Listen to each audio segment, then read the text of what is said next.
Lembra disso? Tá, fala sério. Vida. Então não é crente, então você não sabe o que é ser crente. Mas, Sara, como que... Entendeu? Vamos voltar, a gente foi avançando aqui. É muito assunto. Como que foi tua conversão? Que dia, por quê? Foi uma coisa gradativa? Como foi? Foi assim, eu tinha uma amiga que falava de Jesus, que era crente. Você falou crente. que foi no começo da tua carreira... Foi em outubro de 1997. Você tinha quantos anos? 24 anos. Tá. Tava vivendo a vida louca. Namorando, bebendo... Namorava. Eu nunca bebi, nunca usei droga, já não precisava, né? Já é mesmo? Era muito doida. Antes da conversão? Eu nunca precisei. Já era naturalmente. É mesmo? Era bem solta. Eu nunca fui reprimida em nada. Então era muito solta. Então, eu gostava de sair na escola de samba como passista, seminua. Eu era uma mulher extremamente promíscua. Eu era o tipo de mulher... Eu falo isso aqui pra vocês, não pra ser pra vocês... pode parecer o meu jeito de falar, que eu tô falando com orgulho. E eu não quero... Eu quero pontuar isso aqui. Eu não quero falar isso de qualquer jeito. Tá. Eu quero deixar claro que eu tenho vergonha de falar isso. Eu não me sinto bem ao falar isso. Eu me sinto mal ao contar isso pra vocês, ok? Porque senão alguém pode me interpretar mal, achar que eu tô falando isso com orgulho, até com saudade. Não. Eu quero escrachar pra te mostrar que se eu fui transformada, qualquer um pode ser. Eu nunca fui reprimida. Eu era uma mulher muito solta. Eu era o tipo de mulher que andava com um bolo de camisinha na minha bolsa. Eu tenho vergonha de contar isso pra vocês, mas eu tenho que contar para que todos entendam o quão absurda é a transformação. Uma mulher que não beija na boca há mais de 22 anos, sou eu. Eu não tenho vida sexual há mais de 22 anos. Mas por quê? Por causa de opção? Porque eu me guardo. Eu não sou casada. O sexo, ele é exclusivo para o casamento. Ele é um privilégio do casamento. Escuta essa aí, Paquito. Tá? Você vai chegar em casa, mas o Paquito não for crente, a gente não pode cobrar isso dele, ok? Então não vamos cobrar isso do Paquito, ele é o contrário beleza? disso, inclusive. Não vamos cobrar isso do Paquito, ok? Mas vamos cobrar daqueles que falam assim, eu sou de Jesus. Eu quero todas as bênçãos de pertencer a Cristo. Jura que você quer? Isso é pra mim. Eu também quero. Então vamos viver a vida que Cristo viveu. Acontece que Cristo é tão misericordioso que ele não está obrigando a gente a viver o que ele viveu. Porque ele morreu virgem aos 33 anos. E ele não está obrigando a gente a morrer virgem. Ele só está pedindo pra gente esperar casar pra viver a plenitude do sexo. Mas isso tem na Bíblia? Óbvio. É? Óbvio.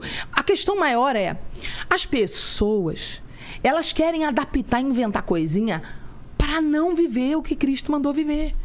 Ah, é difícil. E, inclusive, eu tô falando pessoas, eu tô falando até de líderes. Tem pastores que não viveram santidade. E depois começam a pregar também, eu não vivi, como é que eu vou falar disso? É duro, mas é a verdade, entendeu? E muita gente fala assim, casa rápido pra não pecar. Já tá pecando. Porque se você casa rápido pra não pecar, a tua motivação não é eu preciso entender que eu tô casando com a pessoa certa ou não. Eu vou fazer uma aliança pra morrer com essa pessoa. Essa pessoa precisa ser, no caso do Lene, é só um atalho que a pessoa no caso do Lene. Vamos lá, o Lene é um solteiro, você é casado. Sou casado. O Lene é um solteiro. Pra você casar bem e Você nunca ter problema... Nunca foi casado, né, Lene? Nunca fui casado. Namorei, mas nunca fui casado. Pronto, pra você casar bem, Lene, nunca ter problema, se casar bem, se casar, viver pleno no Senhor, você não pode casar com a mulher que não seja a sua best friend, a sua melhor amiga. Aí a gente vai abrir uma caixa aqui, Lene, que é o seguinte... Dependendo da sua estrutura mental, toda a estrutura que você foi construída desde a infância, tudo que você recebeu de crenças... Melhor amiga não existe. Às vezes, pra você dá um curto-circuito quando eu falo essa palavra. Você fala, não existe. Pô, melhor amiga igual a não sexo. Melhor amiga igual a não tem tesão. Porque há uma cultura que é trabalhada na nossa dimensão de forma brutal pelo diabo a fazer com que os homens acreditem que se a mulher for sua amiga, não vai existir tesão. E é justamente o contrário. A mulher, o bicho tão ruim, a gente é tão ruim, cara. A gente é tão ruim, a gente é tão doida, cara. A gente é ruim, tá? A gente não é brincadeira, tá? Que a gente é um bicho esquisito. A gente não é igual vocês. Vocês são tranquilos, vocês são lógica pura. E são muito práticos. A mulher estando bonita, sendo agradável aos seus olhos, tranquila de se conviver, você supera e lida bem e deseja ela a vida toda e é fiel. Se você for um cara que tem um caráter legal. Agora, a mulher é o seguinte, se ela não te admirar, se ela não achar... Ela não precisa que você seja bonito. Você não precisa ser o cara que tenha o desempenho sexual maior do mundo. Mas você precisa ser um cara que ela ache você o máximo. Olha que coisa complicada. Significa que você pode fazer o tipo de ser o cara mais maravilhoso do mundo, mas um dia tua máscara cai. Quem você é vai aparecer. Por que tem tanto crime passional de homem contra mulher e não tem tanto crime de mulher contra homem passional? Porque o homem enlouquece quando ele não entende Cara, a gente tava numa love story. A gente construiu uma família linda. E a mulher, 4 anos depois, ele resolve ser quem ele é. E a mulher fala, eu não gostei de quem eu tô conhecendo. E não é você com quem eu casei. Aí ele, esse sou eu. Ele fingiu ser o que ele não era pra conquistar aquela mulher por 2 anos. Entendi. De repente, ele começa a ser quem ele realmente é. Não, agora já tá tudo bem, já mostrei meu bigolinho pra ela já curtiu o bigolinho. Eu já fiz uma performance assim, já fiz assim, já mostrei que eu tenho um desempenho poderoso, faço isso, faço aquilo, sou bom de cama, tenho grana. Mulher é um bicho louco, velho. Mulher, se ela não te admirar, não vai durar. Ela vai olhar pro camarada que ela admira aqui do lado. E, de repente, vira a chave na cabeça dela.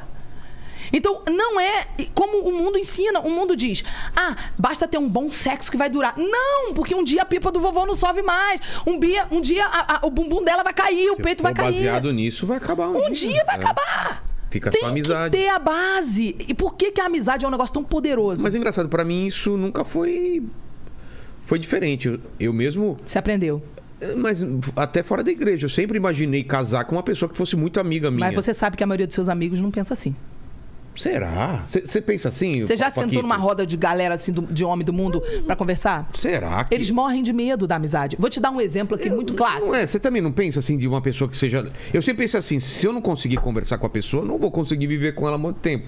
E você quer conversar com uma pessoa que você gosta. O que você pensa sobre amizade? Atualmente eu procuro uma pessoa com esse perfil. Assim, não, mas antes, quando você era mais novo, você tinha essa ideia ou não? Amizade versus... Eu não tinha medo, mas eu sempre me apaixonava pelas minhas amigas. E você, Paquito? Não, eu nunca tive vontade de casar e não tenho essa vontade. Então mas o lance de amizade, de ser amiga de... Não existe isso na sua vida, né, Paquito? Não existe, mas assim... Ele tem 21 anos, né? Mas eu sou mais do tipo de pessoa que olha mais pra personalidade, a amizade da pessoa do que pra todo o resto. Entendi. Sim, e também o que você tá buscando, né, Paquito? Não é um casamento, nem um relacionamento de compromisso, certo? Não. Então você tá tranquilo. Tá assim, vivendo nessa realidade aí. Agora, quem quer casar, por que tem tanto homem que se frustra? Porque ele faz a rota errada.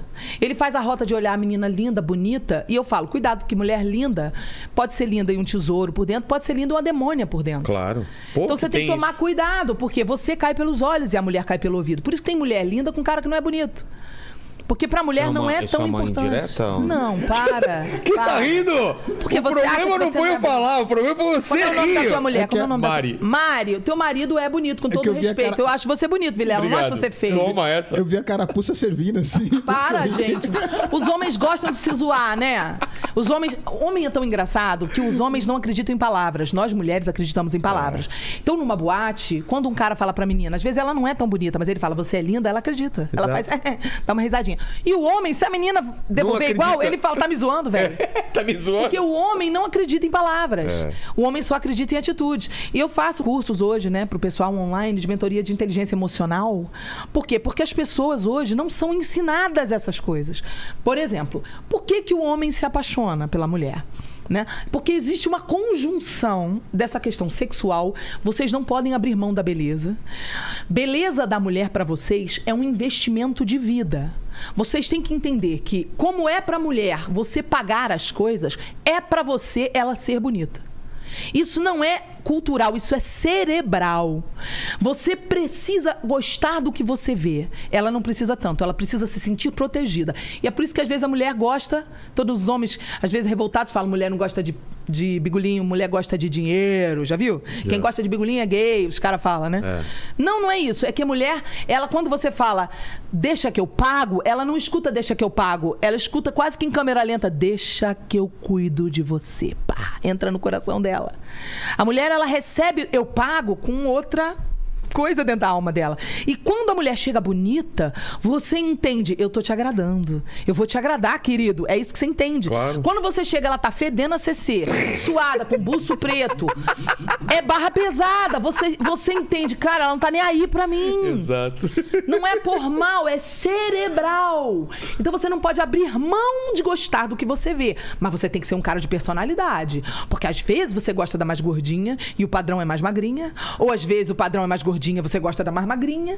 A galera, de repente, não gosta do tipo que você gosta. Você tem que ter personalidade pra defender. Influenciado, Isso, aí você perde a benção. O Lene, por exemplo, gosta das mais velhinhas, né? Gosta de mulher mais Gosta madura? das idosas, eu gosto das Então. Mais madura? mais maduras. Que bom. Isso é bom. Aí Isso tua é bom, princesa né? tá te esperando. Você vai no grande baile que eu vou fazer. Olha lá, hein? Vai ter Acho que várias vai ser... princesas Olha, eu acho que é em lindíssimas. fevereiro, hein? Você vai fazer várias conexões de amizade. Exato. Dali você vai sair com pelo menos 20 amigas novas. Ó. E daí essa conexão vai acontecer teu bom encontro. Fabi tá solteira Entendeu? também? Vai pro bailão? Poxa Isso é vida. solteira, Fabi. Você tá namorando é ser solteira. É mesmo? É, namorando não é casado. É ser solteira. Mas sair... Olha o você recado, eu vou bater. Só que você pode ir com o seu pretendente, o seu leva namorado. ele lá. Você pode ir com ele, não tem nada demais. Agora, estar namorando não é ser casado. E isso é uma das coisas É, mais o pessoal horrorosas confunde que a às gente vê. vezes, né? O pessoal muda o status do Facebook. Pra casado? Não muda, estou comprometido, estou num relacionamento sério, namorando. Ai, vira os olhinhos. Mas, Sara, sua conversão como foi? Então, em outubro de 97, eu estava ali vivendo essa realidade que eu estava contando Tá. pra vocês do mundo, ser uma mulher doida, andava com Promíscua. camisinha na bolsa, promíscua, achava que lavou tá novo. Eu achava assim, não, é só usar camisinha, bababá, não tem problema, né? E aí, um dia, eu tinha essa amiga, Andréa Lancelotti da Mata, que era minha amiga. Hoje ela é uma mulher de Deus, uma ministra de louvor tremenda. Até gravei uma música com ela em parceria no álbum dela, linda. E a Andréia, ela era crente e eu tinha preconceito com ela, como a maioria das pessoas tem preconceito, que não é da igreja, tem preconceito com os crentes. Eu pensava, é uma fanática. Eu pensava dela isso. Amava ela, mas pensava, é uma fanática, é uma doida, dá dinheiro pra igreja, dá dinheiro pra pastor. É o que Quer eu me pensava. levar pra lá. E ainda quer me fanatizar. Né? E aí o que acontecia? A Andréia tinha um comportamento muito interessante. A Andréia não ficava me obrigando a nada. Eu ia pra casa da Andréia passar final de semana. Às vezes eu ia pro culto com ela. E eu ficava julgando o culto inteiro. Claro. Até que um dia tocaram um axé music gospel. Ah, é? E eu achei aquilo muito legal, como que Deus usa a música, né? Falei, uau, então pode tocar axé? Aí ela começou a me ministrar sobre isso, né? Que todos os ritmos são de Deus, né? Depois eu fui também a ovelha da Ludmila Ferber por mais de 16 anos, então também eu tive muito ensino nesse sentido sobre música com a pastora Ludmila. E resumindo, a Andréia foi também discípula da Ludmila e tal, tinha muita bagagem que recebeu dela. E aí nós fomos ali, sempre aquela amizade. E eu falava, tu é doida, tu é fanática, mas amava. Amava estar com ela. Sentia bem em estar com ela, não sabia por quê. Um belo dia, eu estava saindo de um ensaio, tá? Eu trabalhava na banda da minha mãe, eu era backing vocal. E nesse ensaio nós íamos fazer uma apresentação para uma festa da Hildegard Ângelo no Rio. Quando nós terminamos o ensaio, eram umas 3 horas da tarde, na porta do evento, uma pessoa da equipe começou a bater boca comigo por uma situação ali da roupa. Essa pessoa incorporou. Eu não acreditava que existia demônio. Presta atenção pra você entender de onde que eu era. Tá. Eu era da linha mística, esotérica, humanista, tinha sido kardecista 6 anos. Tá. Então eu era daquela linha que eu não acreditava no mal. Mas acreditava em tudo. Acreditava em tudo, que Deus é energia, que todos os caminhos levam pra Deus. Eu era aquela pessoa mística, esotérica. Então, diabo era pra mim uma coisa da cabeça humana, da mente humana. Não existia diabo pra mim. Quando essa pessoa incorporou, essa pessoa veio pra cima de mim e me agrediu. Pegou o celular da minha mão e bateu no meu rosto com o celular. Era aquele tijolão, doeu pra caramba. Mas você viu ela mudar. Quando ela bateu, que eu levantei o rosto segurando, minha visão espiritual abriu. E isso nunca tinha acontecido dessa forma. E eu vi a pessoa toda transparente. Lembrando, gente, eu não bebia, nunca fumei, nunca cheirei. Sou uma pessoa... Nunca tive problema com esquizofrenia, nada disso. Não sou pessoa de ter visão, nunca tinha tido isso. Mesmo sendo kardecista antes, nada disso. A minha visão abriu e eu vi a pessoa transparente. E vi um monstro, um demônio, né? Que parecia um monstro na minha visão, que saía pra fora dos limites do corpo. Só que aquilo foi tão forte, foi tão opresso e tão pesado... que eu fiquei segurando, eu levantei o rosto, fiquei segurando assim meu rosto e vendo a pessoa se afastando e xingando. Enquanto a pessoa xingava, eu via que não era a pessoa. Eu via o bicho junto, em sincronia. E a pessoa foi se afastando e me xingando. Não tinha lógica aquela reação. E eu fui recuando, procurando um lugar para me encostar, porque eu senti como se o chão saísse. Todas as minhas crenças foram abaladas naquele momento, porque tudo que eu acreditava até ali tomou um golpe. Certo. Foi abalado. Pá, minha estrutura de crenças. Porque o diabo não existe, isso é coisa da cabeça humana. Peraí, eu tô vendo o diabo. Peraí, eu tô vendo o diabo. Aí eu fui recuando e me encostei na parede, no muro. Quando eu me encostei com a mão assim, ó, no rosto, tremendo assim, estado de choque, veio uma mulher, me segurou nos 2 braços. Ela me segurou. O nome dessa mulher é Lui. Ela é minha amiga até hoje. Ela toca na banda do programa Altas Horas, do Serginho Grosman. Ah, é? Ela é guitarrista. Ela era guitarrista da banda da minha mãe, onde a gente estava ensaiando. A Lui é cristã e eu não sabia. A Lui segurou meus braços. Imagina eu tendo um estado assim de catatônica. Assim, meu Deus. Eu tava catatônica, eu não sabia como reagir, não sabia nem o que pensar. A Lui me sacode, eu assim, com a mão no rosto. Ela me sacode, olha pra mim e diz assim, com o sotaquinho baiano, né, que ela tem. Ela olha pra mim e fala assim: não fique com raiva dessa pessoa. Não fique com raiva. E eu assim, olhando, o que ela tá falando? O que ela tá falando? Eu tô indo pro planeta. Ela: não fique com raiva porque não era a pessoa, ela disse pra mim. Era o inimigo. Aí eu voltei, puf. Aí eu conectei nela. Pá, o quê? O que você tá falando? Você viu? Ou seja, ela também viu. Aí eu entendi que não foi só eu que vi. Aí foi Deus confirmando pra mim. Porque eu acreditava em Deus, mas achava que Deus era uma força, uma energia, entendeu? E aí o que aconteceu? Eu falei: o quê que você tá falando? Ela: não era fulano, não era. Era o inimigo. Não fique com raiva da pessoa que te agrediu. Nossa. Aí eu pirei. Eu falei: meu Deus, ela viu também. Fui pra casa e liguei pra Andréia, minha amiga, que falava de Cristo pra mim há 10 anos, que orava por mim há 10 anos. Eu entendi que a Andréia tava junto. Não. Tá. Por que eu falei da Andréia? Porque a Andréia, eu tinha uma amiga que me evangelizava. Sim. Pra todo mundo entender que você não pode parar de orar pelas pessoas. A Andréia orou 10 anos, imagina se ela tivesse parado de orar. E aí, Andréia, eu liguei pra Andréia e falei: Andréia, me desculpa. Eu descobri que você tem razão, que o diabo é real. Eu não sabia que isso existia. Ela falou: tô indo na tua casa agora. Nossa. Pegou o carro, saiu da Barra, foi lá para o Leblon, onde eu morava. Chegou lá no Alto Leblon, onde eu morava, subiu, chegou na minha sala e falou: deixa eu orar com você. Andréia é rápida. Claro. Aí ela orou, eu aceitei Jesus, sem entender nada do que eu estava fazendo. Não acreditava que Jesus era Deus.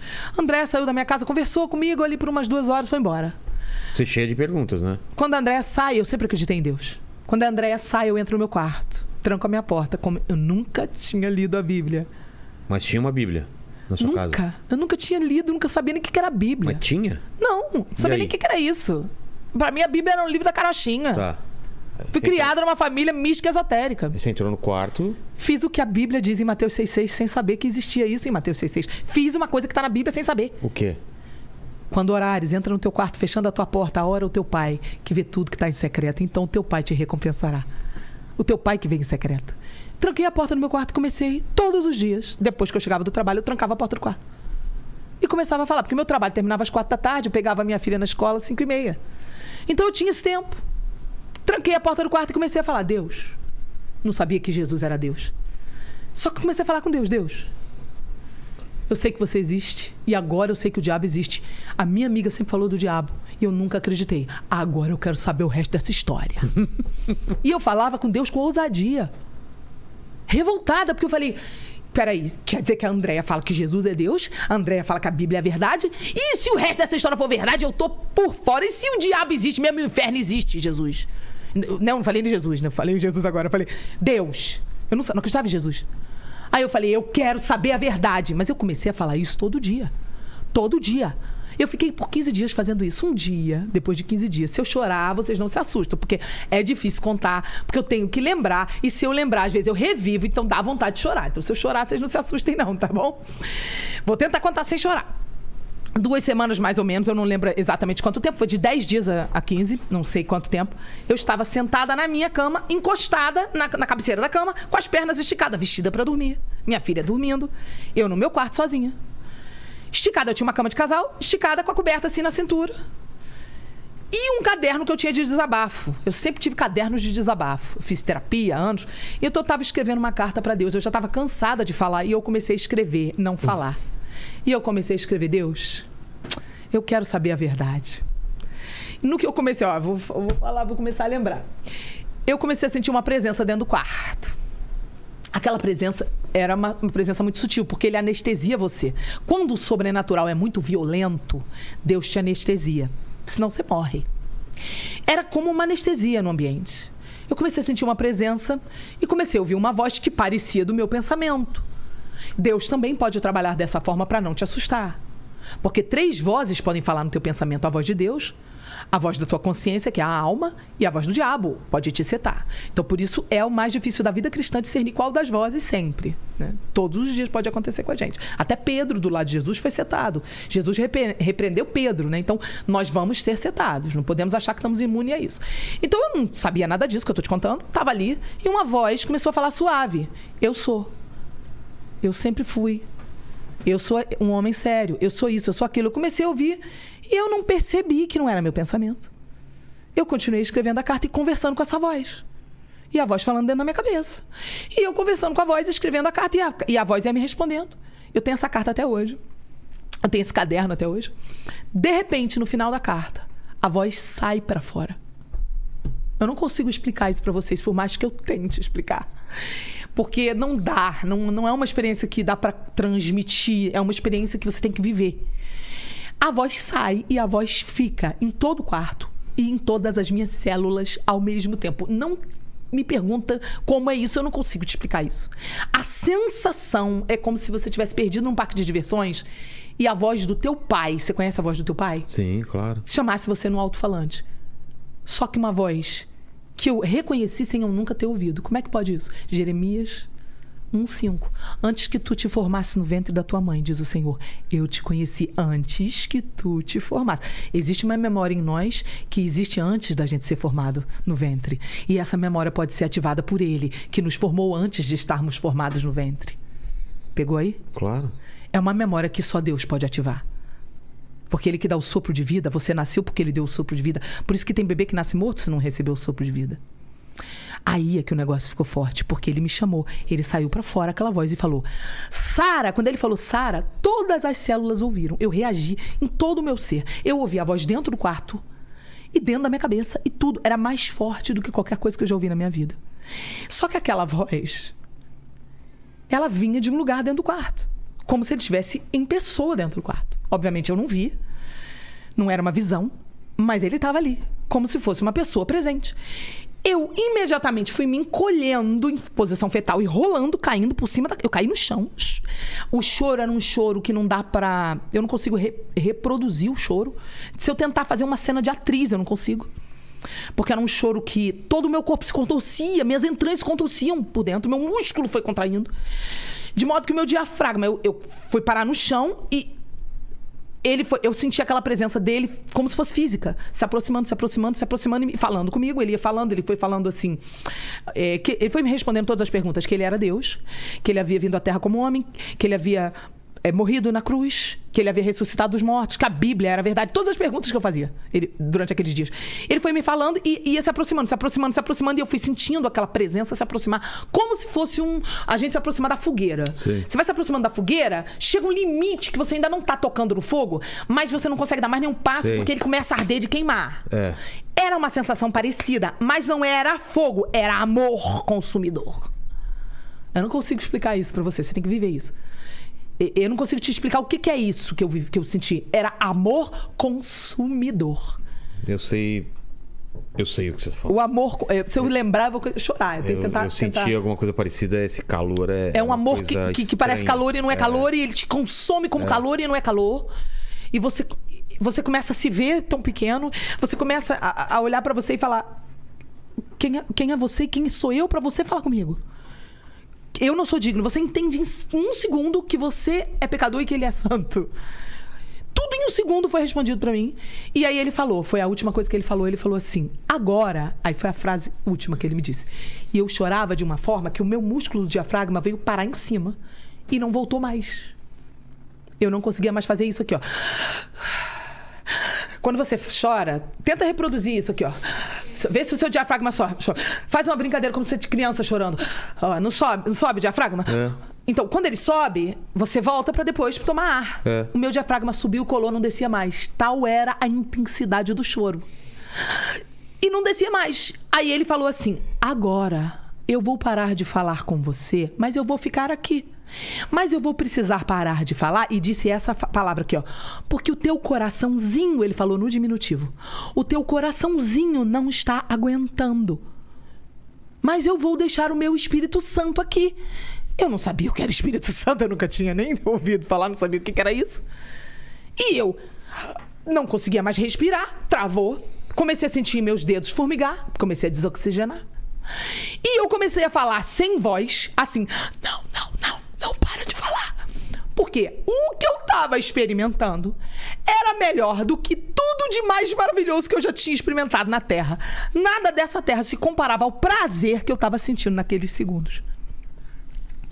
Então eu não queria que ele parasse, porque eu nunca tinha experimentado algo tão maravilhoso. Aí você entende que o amor dele é melhor do que a vida. Aí você entende os textos que falam que é mais forte do que a morte. É mais forte o amor dele que a morte, é melhor do que a vida, é melhor do que tudo. Quando você experimenta uma experiência dessa com Jesus, você se torna um crente indesviável. Não há nada desse mundo que consiga te seduzir, porque basta você pedir, Espírito Santo, me lembra daquele momento. Eu só tive segundos de um vislumbrar, de um pedacinho da eternidade. Imagina o que é a eternidade. Quando a gente acha que o prazer sexual é a coisa mais gloriosa que tem na Terra, eu brinco e falo o seguinte, para criar o orgasmo, provavelmente Deus pegou a pulga do cavalo do anjo, tirou o pelinho da pulga e criou o orgasmo, buf. Pra gente entender um pouquinho da dimensão do que é o prazer do céu. A gente não sabe nada. E eu só fui entender isso porque eu vivi. Aí eu dormi, meu diafragma começou a voltar, aquela presença intensa foi dissipando, ficou uma presença maravilhosa, que não era como fogo consumidor. Eu fui respirando e adormeci no chão. Acordei no chão, toda quebrada. Me levantei, fui no corredor onde ficava o telefone fixo, que era outubro de 97. Peguei o telefone fixo e liguei para minha mãe, que morava num apartamento lá em Copacabana, ali naquela curva, ali de Copacabana para Lagoa, no Corte Cantagalo, ela morava num apartamento. E eu liguei para ela. Falei, mãe, eu tenho que te contar uma coisa. Eu descobri a verdade, a Andréia tá falando a verdade. Jesus é Deus. Ele falou comigo ontem, ele apareceu para mim. A Bíblia é a verdade. O diabo existe, o inferno existe, é tudo real. Os crentes não são loucos, mãe. Eles têm razão. É verdade. A minha mãe no telefone falou que eu tava doida, gritou um monte, me xingou e bateu o telefone na minha cara. Eu não tiro a razão da mamãe, claro, naquela época, óbvio. Só que 2 anos depois, eu fui a primeira da casa, né, a me converter. E a promessa entrou na minha família. 2 anos depois, minha mãe teve uma experiência parecida com a minha, tão intensa quanto, dentro de um culto numa igreja, levada pelo nosso médico, Dr. Eduardo Gomes. Ela foi levada por ele a um culto. E ela teve uma experiência sobrenatural com Deus. Ela sempre foi muito sensível, né, ao mundo espiritual, e ela teve uma experiência de conversão também. Então, de lá para cá, Deus foi trazendo toda a minha família. Ali, eu tive essa experiência com Cristo. E começou o processo de nascer de novo no meu espírito. Então, mas aí você estava na sua carreira no auge. Começando o SNZ, começando a montar o SNZ. E aí que eu não sabia nada sobre música, sobre teologia aí do você som. Foi continuando. Normal, é só o meu trabalho. Tá. E fui me firmando com Deus, fui tendo experiências com Deus, fui mudando. Aí, exatamente 2 anos depois, eu não fui batizado com o Espírito Santo nesse dia, eu nasci de novo. Tá. Existem pessoas que são tocadas pelo Espírito Santo, nascem de novo, mas ainda não são morada do Espírito Santo. E o mistério é muito grande, que a gente não tem resposta do porquê que tem gente que leva 1 mês, 1 dia, tem gente que nasce de novo e é batizado na mesma hora, e são mistérios que só no céu a gente vai entender. Eu acredito, eu tenho uma teoria particular de interpretação bíblica minha como pastora, que depende muito do grau de abertura da alma, de tratamento, que a pessoa está aberta para o tratamento. Depende muito do grau de envolvimento com as trevas que a pessoa teve. Depende muito do grau de endemoniamento ou não da pessoa. Porque se eu não gosto de dormir numa cama cheia de barata e suja, por que o Espírito Santo vai morar numa casa suja, cheia de demônio? Então, às vezes, o Espírito Santo vai levar um tempo para trabalhar na alma daquela pessoa. Mas, às vezes, não. Às vezes, a pessoa está tão aberta, que é tanto, mergulha tão rápido, que Deus trabalha muito rápido e limpa a casa muito rápido. Então, são teorias que a gente só vai saber certas coisas no céu. Tem gente que tem a pretensão, eu acho uma pretensão, de dizer querer ter resposta para tudo. Eu acho isso muita pretensão. Eu tenho temor de achar que eu tenho resposta para tudo. Tem coisas que Deus dá o porquê, mas são infinitos os porquês. E eu nunca vou ter domínio de todos os porquês. Eu acho muita pretensão nossa. Acho muita arrogância, né? Então, assim, resumindo a história, eu me converti, minha mãe se converteu toda, minha família começou a ser alcançada. Muitos não são crentes ainda, muitos já são. E começou um processo. Eu estava na banda. De repente, a coisa começou a ficar séria, porque 2 anos depois, quando eu fui batizada com o Espírito Santo, 2 anos depois, fui batizada com o Espírito Santo. Aí a coisa começou a ficar séria mesmo. Por quê? Porque eu já comecei a ter dons do Espírito, comecei a ter discernimento de Espírito. Eu entrava no ambiente e eu sentia uma pessoa que está com demônio, eu sentia se alguém tinha o Espírito Santo. Eu estava dentro do avião, passou um comissário de bordo, eu senti o Espírito Santo.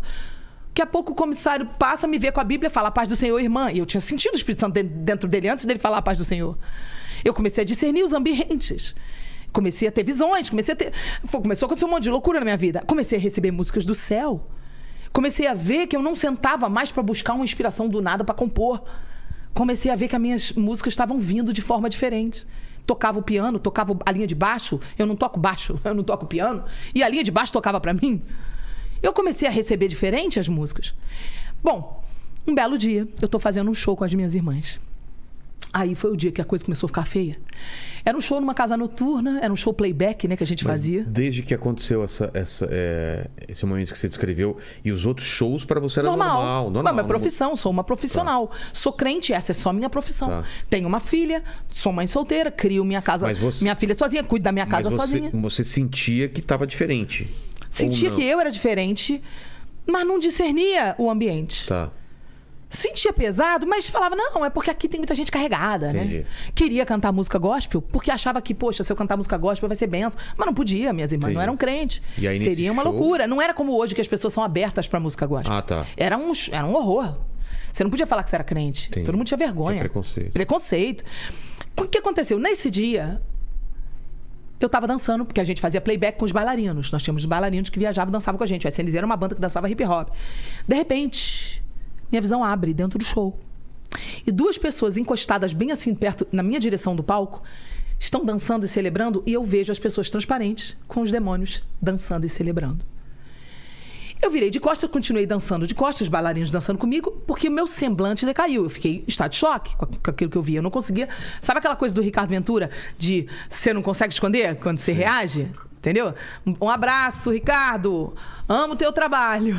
E o Ricardo é uma benção. E aí, puf, caiu o meu semblante. Puf.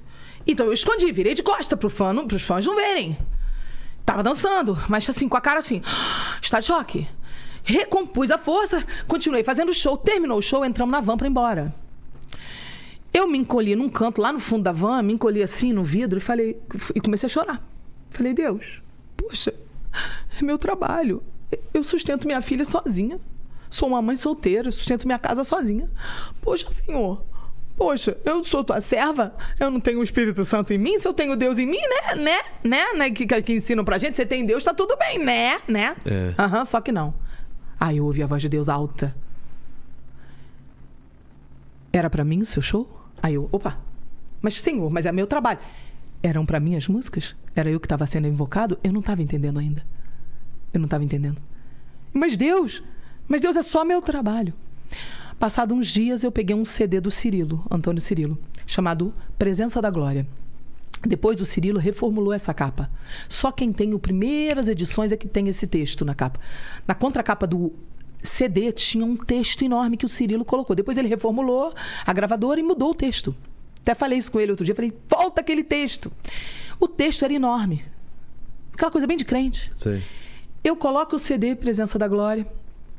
Novamente estou aqui, Senhor. Abusada, né? Rouca, cantando. E começo a adorar a Deus na sala. Minha filha na escola e eu começo a andar na sala de um lado para o outro. Morava ali na rua do Hospital de Ipanema. Andando de um lado para o outro. De repente eu viro a contracapa. Aquela coisa de você olhar o encarte enquanto você está ouvindo o disco. Eu viro assim e começo a ler o texto. Quando eu começo a ler o texto, no meio do texto eu tinha uma frase. Quando eu leio essa frase, pá, abre a minha visão. Dentro da sala de casa. E eu começo a ter uma experiência sobrenatural. De tarde. A frase era essa, foi um gatilho espiritual. A frase era essa: Deus não criou a música para dar prazer ao ser humano. Puf, abriu minha visão. Aí eu fiquei com o encarte segurando, aquela glória invadiu a minha sala. Eu comecei a ter uma visão no teto da minha casa, do apartamento.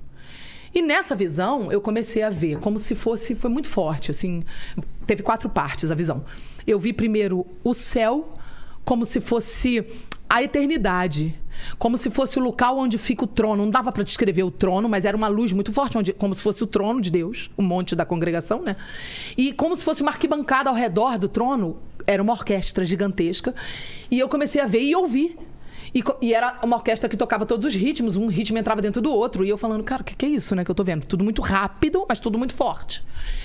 E aí eu via esse ser ao redor, em volta ali, né, do trono, ali em volta do trono, regendo, e ele caía, aí saía, e eu via aqui na minha frente o globo da Terra.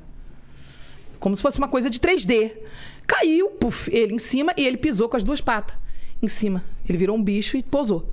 Aí ele apontava para o céu e dizia assim: Você me baniu, mas não tem problema não. Aqui, apontava pra terra. Eu vou roubar sua adoração, vou roubar seus adoradores, vou roubar tua música, vou roubar tuas artes. E aí, sumia aquela visão do céu, aparecia o globo da Terra. Ele fazia isso, né, em cima do globo da Terra, sumia o globo da Terra e aparecia um rádio, que foi já a terceira parte da visão, foi o rádio. O rádio preto, aquele rádio de carro que encaixava à frente. Claro. Sabe? Lembro. Aquele radinho que encaixava à frente, você tirava pra ninguém roubar. É. Então, era aquele rádio flutuando desse tamanho na minha frente. E eu, assim, com o encarte, tudo muito rápido, tá? Mas estou te descrevendo lentamente. E eu vendo aquele rádio flutuando preto e com o CD na mão, a caixa do CD na mão, o encarte assim. Aí eu ouvi a voz de Deus falando assim: Sara, você quer saber aonde ele conseguiu chegar com o plano dele de vingança contra mim? Liga o rádio. Tava entendendo absolutamente nada do que ele tava falando. Liga o rádio. Liga o rádio. Liga o rádio. Aí o rádio acendia na visão. Eu não fazia nada. O rádio acendia, pá, na visão. Eu vendo aquilo. E ele falava, e o botão desse tamanho do dial, do volume. Ele falava, gira o botão. E o botão começava a girar. Aí ele falava assim: conta quantas rádios de música minha tem. E eram poucas rádios. Era pobrinho. Era ruinzinha as produção. Aquela coisa bem bagaceira, cafona. E acabava. Bem pouca coisa. Aí ele falava: agora, Sara, gira de volta e conta quantas rádios de música do mundo tem. E olha a qualidade, e olha a excelência, e olha o império, e olha o comércio. E você vai ver aonde ele chegou. Aí começou a... Aí eu comecei a chorar, porque aí eu comecei a cair a ficha do que ele estava falando. E eu comecei a chorar, porque eu era uma artista de música do mundo, achando que apenas isso era uma profissão. E comecei a chorar. E comecei a entender, aí ele começou a falar comigo. Como foi que ele conseguiu? E eu não tinha resposta. Eu falava, eu não sei. E ele falava, porque vocês ouvem. Porque vocês compram. Porque vocês consomem. Aí sumiu e apareceu a quarta e última parte. Aí foi a hora que eu me arrebentei. Apareceu um show, tipo aqueles shows, tipo show, festival ao vivo. Sim. Entendeu? Esses festivais que você vê, todos aí, grandes de música do mundo. Era exatamente assim, a céu aberto. Aqueles palcos que parecem uma cúpula, assim, aquelas coisas bem grandes. E tinha uma banda do mundo tocando. E uma multidão celebrando. Eu toquei em muitos festivais, né, com as minhas irmãs. E de repente ele olhou pra mim, né, e falou assim: vai e olha o que tem atrás da banda. Tinha um show na sala da minha casa, em visão aberta. Olha o que tem atrás da banda. Todos os shows são cultos. Cada show é um culto disfarçado. Não sou eu que estou sendo adorado. Olha o que tem atrás da banda. E aí veio como se fosse uma câmera, assim, ó. A minha visão foi aproximando. Eu via todo o público. Na igreja, você não vê o povo fazendo igual no mundo. No mundo, eles parecem ter um entendimento de adoração melhor do que a gente. Eles batem palma assim, ó. Pá, pá, pá. Tá, aqui, ó. Na igreja, é uma preguiça de bater palma. E ele me mostrou essa intensidade e falou, olha como eles celebram. E eu, vendo aquilo, e era uma banda de música do mundo, e ele falou, olha atrás deles. Quando eu olhei atrás deles, tinha um demônio de 6 metros de altura, vestido como se fosse de capa preta. Não era um demônio feio, como se fosse um monstro. Sim. E ele tava em pé atrás, sério, atrás de toda a banda. E aí ele me mostrou bem perto dele e falou, ouve o que ele fala enquanto o show acontece. E eu ouvia ele apontando pro céu e falando assim, olha aí, Deus. Olha daí. Você me baniu, né? Não tem problema não. Dá uma olhada. Esse culto é meu, e batia no peito. Esse show é pra mim, pá. Essa música é pra mim, pá. Aqui não é você que tá sendo adorada, não. Aqui sou eu, pá. E batia no peito. E dizia, pra terminar, eu chorando, né? Tem até filho teu aqui. E apontava. Ali, ó. Tá me adorando. Aqui sou eu que tô sendo adorado. E dispersou toda a visão, como se fosse fumaça. E eu fiquei de joelho, segurando a capa do Cirilo na mão, do pastor Cirilo, do Santa Geração, de joelho, chorando. E comecei a chorar e falar, Deus, eu quero largar. Eu quero parar. Eu não quero mais. Eu não quero mais. Chorando, porque eu tinha contrato. Eu tinha uma banda. Eu era uma pessoa famosa. Eu tinha tudo que todo mundo queria. Passado alguns meses, a gravadora começou a ter problemas com vários artistas, porque o Steve Jobs tinha lançado o gravador de CD. Eu era da mesma gravadora que os Raimundos. Tinham roubado um carregamento de disco dos Raimundos, aquele da Complicada e Perfeitinha, aquela música. Tinham roubado um carregamento do disco dele. Tinham roubado muitos carregamentos porque eles faziam falsificação Porque como criaram um gravador do CD, eles começaram a falsificar. Começou a quebrar o mercado fonográfico. As gravadoras não tinham mais dinheiro. Começaram a demitir vários artistas de nome e de sucesso. E nessa limpa de demitir um monte de artista de sucesso, a minha banda SNZ foi junto, demitida. E na reunião que nós fomos chamadas para sermos demitidas, minhas irmãs chorando e eu tendo que controlar para não rir. Óbvio que eu não ia rir, em respeito às minhas irmãs. Elas nunca iam entender se eu risse. Mas a vontade era de pular e dar glória a Deus, né? Obrigada, Senhor. Chegando em casa, eu chorava e glorificava, porque eu tinha sido livrada de ter continuado naquele ambiente. Então, a partir dali, eu fiz uma aliança com Deus, de nunca mais cantar uma música do mundo, de nunca mais dançar uma música do mundo. Na minha festa de 50, no meu grande baile, só vai ter louvores, a gente vai rir muito e se divertir. De nunca mais dançar, de nunca mais cantar, de nunca mais celebrar o som de música do mundo, porque eu entendi que eu sou o templo. O Senhor começou a falar comigo depois muitas outras vezes, dizendo o que tem tocado aí dentro deste templo. Não adianta eu ir para o culto, receber de Deus, e depois chegar em casa, bater o pezinho lavando a louça, cantando uma música do mundo. Eu sou um templo. A adoração dentro de mim não pode acabar. A adoração do culto acaba. Dentro de você não pode parar. Por que você não pode assistir pornografia? Porque as duas áreas, que são os dois pilares de invocação na Terra, sexo e artes. Sexualidade, na Bíblia, todas as vezes que Deus queria brigar com o povo de Israel, falando, vocês estão adorando outros deuses, Deus usava a palavra sexo. Ele falava, vocês estão se prostituindo, sexo ilícito, com outros, adorando outros, se prostituindo. Vocês estão me adulterando. Adultério é sexo fora do casamento. Sempre que Deus vinha na boca do profeta, para falar de adoração contrária, ele falava disso, de sexo. Então são os dois pilares que nós não podemos vacilar. Sexualidade tem que ser para Deus, dentro do seu casamento. E as artes têm que ser para Deus. Não pode ser arte profana. Então são as áreas mais difíceis, pode ver. Que você vê mais problemas. Você vê pastor com escândalo sexual. Você vê o povo com música do mundo achando que não tem nada a ver, é só uma música de alegria. Porque são as áreas que o diabo ama trabalhar. Por que o diabo ama? Porque tem invocação, adoração e culto. Deus, ele é flexível com tudo. Mateus capítulo 4. O diabo tentou ele de várias formas. Jesus está sussa nas tentações. Quando o diabo diz assim, tudo isso te darei, eu só quero que você prostre e me adore. Aí Jesus tem um ponto de exclamação no texto. Retira-te, Satanás, porque está escrito. Jesus fica irado. Somente ao Senhor darás culto, somente a Ele adorarás. Pá! É a hora que Jesus levanta a voz.